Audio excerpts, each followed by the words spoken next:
SIR-ൽ ഹിയറിംഗിന് ഹാജരായില്ലെങ്കിൽ വീണ്ടും അവസരം ലഭിക്കണമെങ്കിൽ രേഖാമൂലം കാരണം ബോധിപ്പിക്കണമെന്ന് തെരഞ്ഞെടുപ്പ് കമ്മീഷൻ.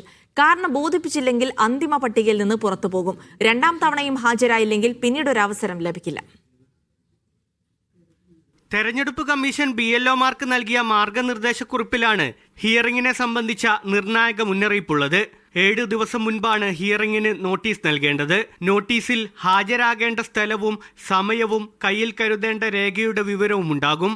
എന്നാൽ നിശ്ചിത സമയത്ത് എത്താതിരിക്കുകയും കാരണം ബോധിപ്പിക്കാത്തവരുടെയും എന്യൂമറേഷൻ ഫോമിലെ വിവരങ്ങൾ വെച്ച് തീർപ്പ് കൽപ്പിക്കാനാണ് EROമാർക്ക് കമ്മീഷന്റെ നിർദ്ദേശം. ഈ വിവരങ്ങൾ വെച്ച് മാപ്പിംഗ് ചെയ്യാനാവാത്തവർ സ്വാഭാവികമായും അന്തിമ പട്ടികയിൽ നിന്ന് പുറത്തുപോകും. ERO മുൻപാകെ രേഖാമൂലം കാരണം ബോധിപ്പിച്ചാലും ഒരു തവണ മാത്രമാണ് അവസരം ലഭിക്കുക. ഒരു ദിവസം ERO അല്ലെങ്കിൽ അസിസ്റ്റന്റ് ERO പരമാവധി 150 കേസുകൾ മാത്രമേ പരിഗണിക്കാൻ പാടുള്ളൂവെന്നും മാർഗനിർദ്ദേശക്കുറിപ്പിൽ പറയുന്നു. അതേസമയം ഹിയറിംഗിനുള്ള നോട്ടീസ് നൽകുന്ന നടപടിക്രമങ്ങൾ എല്ലായിടത്തും ആരംഭിച്ചിട്ടില്ല. നോട്ടീസ് നൽകാതെ തന്നെ 2002 വോട്ടർ പട്ടികയുമായി മാപ്പിംഗ് ചെയ്യാനുള്ള അവസാനഘട്ട ശ്രമത്തിലാണ് BLOമാർ.